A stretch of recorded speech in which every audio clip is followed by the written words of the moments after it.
మాజీ మంత్రి వైఎస్ఆర్ కాంగ్రెస్ పార్టీ నాయకులు ముద్రగడ పద్మనాభం నివాసం వద్ద నిన్న జరిగిన దాడిని ఖండిస్తూ ఏలేశ్వరం టౌన్ మరియు రూరల్ వైసీపీ నాయకులు నిరసన చేపట్టారు. ఈ సందర్భంగా వైసీపీ యువ నాయకుడు బద్రెడ్డి గోవింద్ నివాసం వద్ద ఏర్పాటు చేసిన మీడియా సమావేశం ఏర్పాటు చేశారు.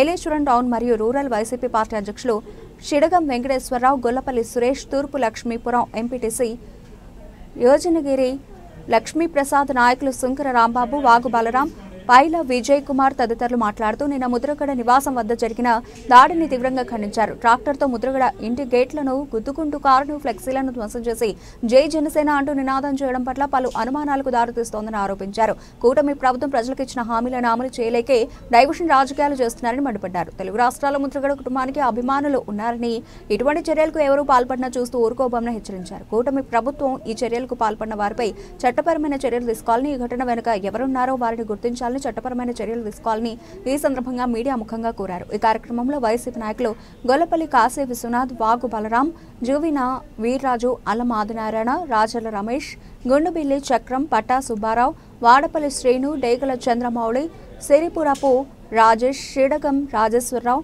లోగీసు శేఖర్, ఈపీ రాము, పలువురు వైసీపీ నేతలు, కార్యకర్తలు పాల్గొన్నారు. తెలుగుదేశం పార్టీ, జనసేన కూటమి పార్టీ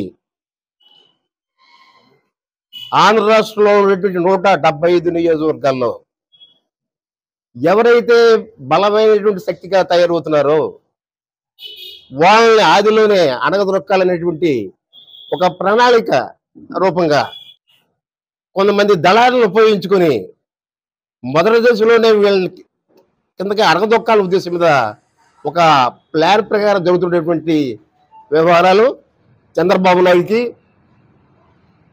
జనసేన కూటమి అధ్యక్షుడు పవన్ కళ్యాణ్ గారు కూడా ఈ పాత్ర ఉంది. ఈ యొక్క నియోజకవర్గాల్లో ద్వితీయ శక్తిగా ఎవరు కూడా తయారు కాకూడదు, వాళ్ళని అణగదొక్కాలనే ఉద్దేశం మీద రాష్ట్ర ప్రభుత్వం చేస్తున్నటువంటి కుటిల ప్రయత్నం ఇది. ఆయన శాసనసభలోనే చెప్పారు, 40,000 కోట్ల రూపాయలు ఇచ్చేటువంటి మీరు 11 సీట్లతోటి సరిపోటీ వచ్చింది.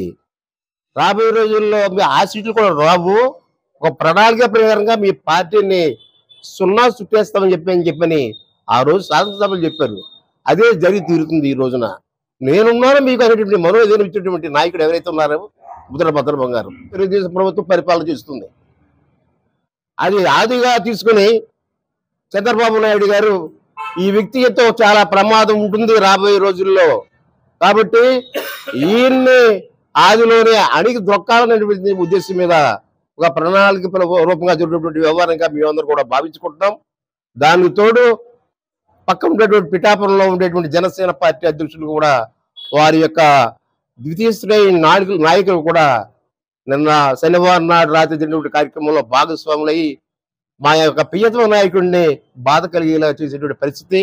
భద్రరామ గారిని, వారి యొక్క కుటుంబాన్ని కూడా ఎవరైనా హాని తలపడితే రాష్ట్ర వ్యాప్తంగా అనేక రకమైనటువంటి సమస్యలు తీసుకొచ్చి రాష్ట్ర ప్రభుత్వాన్ని అస్తవ్యస్తం చేసేటువంటి కార్యక్రమాలు చేపడతామని చెప్పని ఇది హెచ్చరికగా భావిస్తూ మీకు తెలియపరచుకోవడం జరుగుతుంది. కాబట్టి మీరు ఇటువంటి కుటీల కుయ్యత్నాలను కూడా మానుకోవాలని చెప్పి కోరుకుంటూ పత్రిక ద్వారా ఈ యొక్క సందేశం మీకు ఇవ్వడం జరుగుతుంది. మనందరం కూడా గుర్తించుకోవాలి, శనివారం నాడు గంగాధర్ అనేటువంటి యువకుడు చాలా ముందు ఆలోచనతోటే, దురుద్దేశంతోటే మన నాయకులైనటువంటి ముద్రగడ పద్మనాభం గారు ఇంటి మీద దాడి చేయడం జరిగిందని చెప్పేసి మనందరం కూడా గుర్తించుకోవాలి. ఎందుకంటే ఆయన వస్తూనే ఒక మాట అన్నాడు, నేను పద్మనాభం తాతగారిది దోల తీర్చడానికి ఇక్కడికి వచ్చాను, పద్మనాభం తాతయ్య గారు దోల తీరుస్తాను, అతను నాకు చాలా అన్యాయం చేశాడు అని చెప్పేసి చిన్న చిన్న మాటలు మాట్లాడుతూనే లోపలికి వెళ్ళి ట్రాక్టర్ వేసుకొని వెళ్ళి ధ్వంసం చేయడం మనందరం కూడా చూసాము.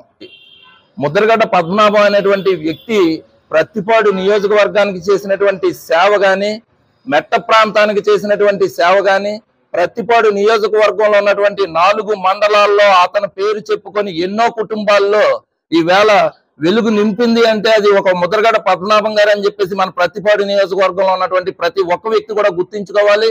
అటువంటి పేరున్నటువంటి వ్యక్తి ఒక ప్రత్తిపాడు నియోజకవర్గంలోనే కాదు, జిల్లాలోనే కాదు, రాష్ట్రంలో కూడా అత్యున్నతమైనటువంటి పేరున్నటువంటి వ్యక్తి ఆయన ముద్రగడ పద్మనాభం గారు. అటువంటి వ్యక్తి పట్ల ఈ విధమైనటువంటి సాహసం చేయడం అంటే వెనకాతలు ఏదో అవాంఛనీయమైనటువంటి శక్తి పనిచేయటం వల్లే గంగాధర్ అనేటువంటి వ్యక్తి పనిచేశాడని చెప్పేసి ఈవేళ ఉన్నటువంటి కూటమి ప్రభుత్వం ఖచ్చితంగా గుర్తించుకోవాలి. ఈ విషయాన్ని పోలీసులు పరిగణలోకి తీసుకొని ఏదైతే గంగాధర్ అనే వ్యక్తి చేత ఈ కార్యక్రమాన్ని చేయించారో, ముద్రగడ పద్మనాభం గారి యొక్క అవమానం కలిగించే విధంగా పనిచేశారో ఆ వ్యక్తుల్ని గుర్తించి కూటమి ప్రభుత్వం దాని మీద పూర్తి బాధ్యత తీసుకొని వాళ్ళందరినీ కూడా గుర్తించి వారికి కఠినమైనటువంటి శిక్ష విధించాలని చెప్పేసి, మరొక యువకుడు ఎవడో కూడా ఈ విధమైనటువంటి కార్యక్రమాలు చేయకూడదు. పెద్దలకి సంబంధించినటువంటి ఇటువంటి కార్యక్రమాల్లో ఏమైనా తప్పులు చేస్తే వాడికి తప్పనిసరిగా శిక్ష పడుతుందని చెప్పేసి యువత తెలుసుకునే విధంగా వారిని తీర్చిదిద్దాలని చెప్పేసి ఈ సందర్భంగా తెలియజేస్తూ అవకాశం ఇచ్చినటువంటి పెద్దలకి హృదయపూర్వక నమస్కారాలు